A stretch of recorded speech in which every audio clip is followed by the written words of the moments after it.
Welcome to Christian Medical Life. Today we are going to discuss about the pathogenesis of tuberculosis, and this lecture is from Robbins Pathological Basis of Disease 11th edition.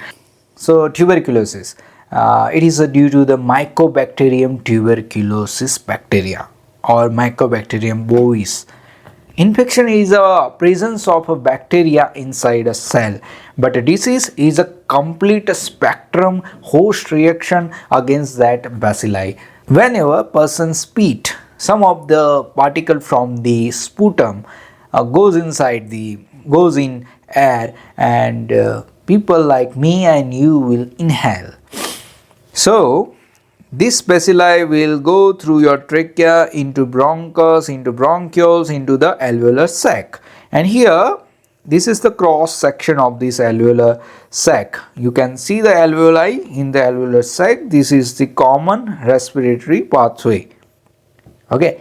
Now, here we zoom into the one alveoli. And this alveoli is formed by this type 1 pneumocyte. Okay, like this, and here you can see one cell which is lying inside the alveolar space.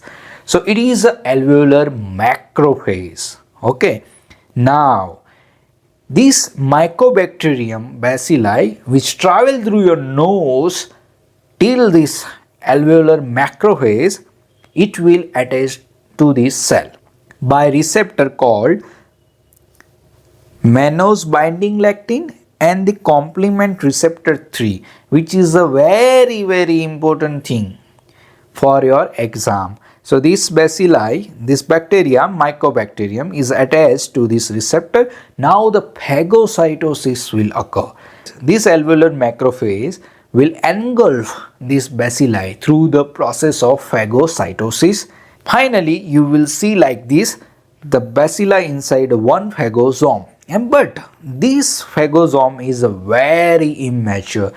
It has to become mature to join with the lysosome. But this process is inhibited by this Mycobacterium.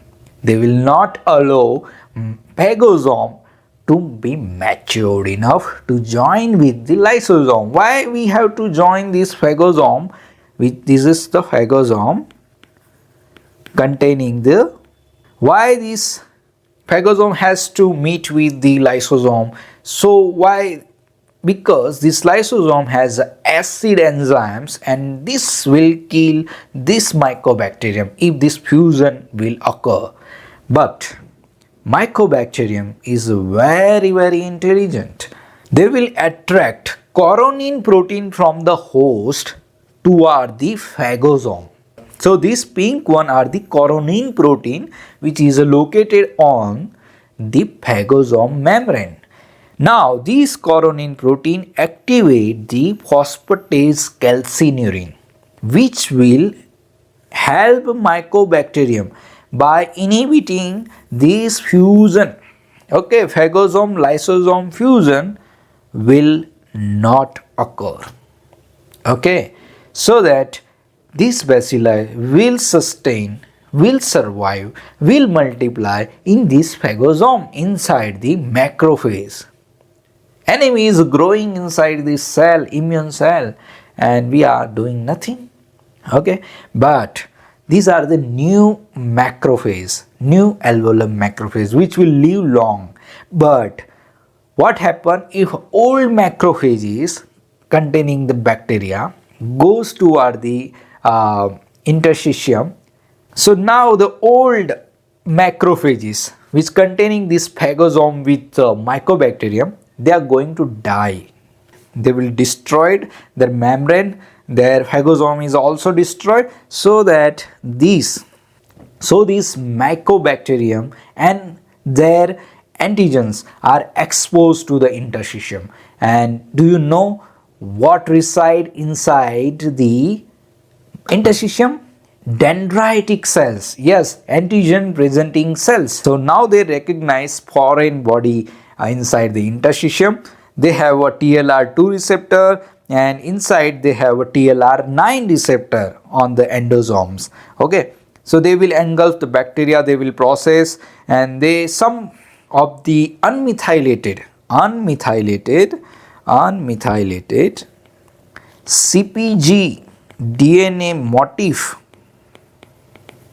will bind to TLR9, which is a toll-like receptor 9, and also the lipoarabinomannan, they will bind to the TLR2, toll-like receptor 2.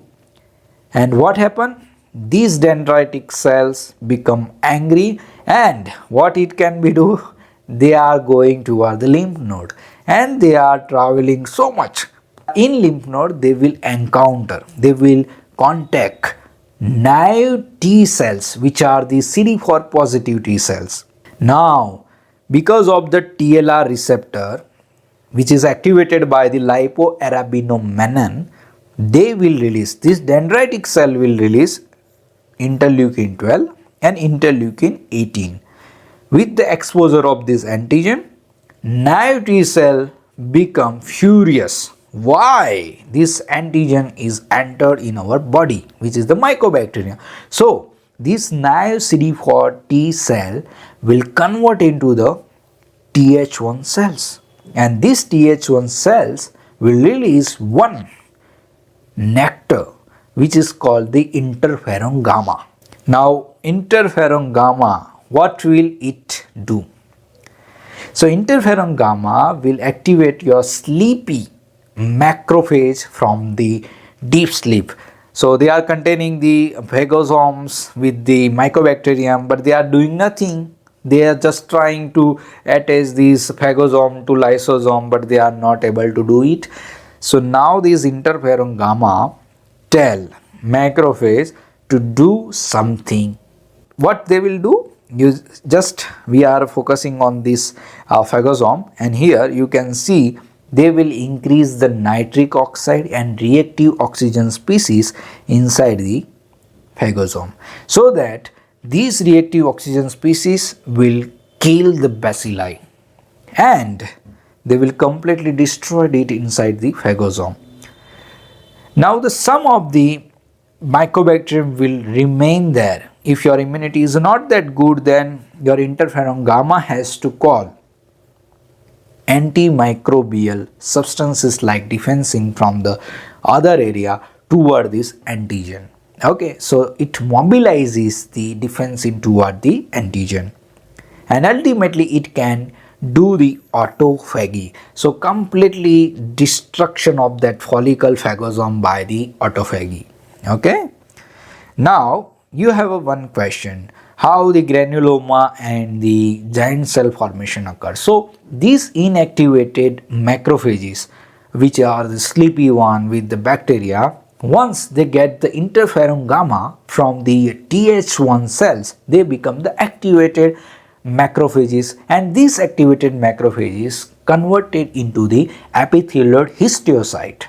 Okay, now these activated macrophages release the TNF alpha, which is the tumor necrosis factor. Okay, what they will do? They will call their brothers, and who is the brother of the macrophage? Monocyte. And now the monocytes are coming from the blood, and they will convert it into the macrophage at the tissue, and they become the activated macrophage by this interferon gamma.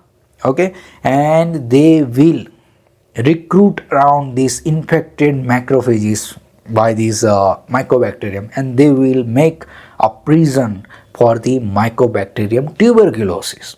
Now some people will not develop further disease from this point if you eat very good food rich in the nutrient, and you are getting the vitamin D from the sunlight, and your immunity is strong, then there is no problem from this point. But if your immunity is weak, you are on immunosuppression, or if you are infected with the HIV virus, then your Th1 cells are destroyed, your immunity is destroyed, so that this granuloma will not help. Now this activated macrophages will not be activated for lifetime if you are on the immunosuppression. And if you are taking the TNF alpha inhibitors due to the rheumatoid arthritis or any other disease, this monocyte will not convert into the macrophages and the granuloma formation will be halt, so that granuloma formation will not occur, and now this bacilli is free to go everywhere.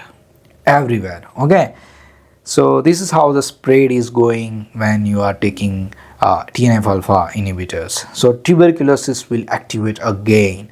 And the last point is the giant cell. Which type of giant cell we are seeing in the tuberculosis? Langhans type giant cell. Langhans giant cell. Langhans giant cell. It is not Langhans giant cell. It is a Langhans giant cell. Okay. Now epithelioid histiocyte will come together, fuse together, and make it a giant cell. This is called the giant cell formation. Hope you like this video. Please like, share, and comment what topic you need next time. Thank you.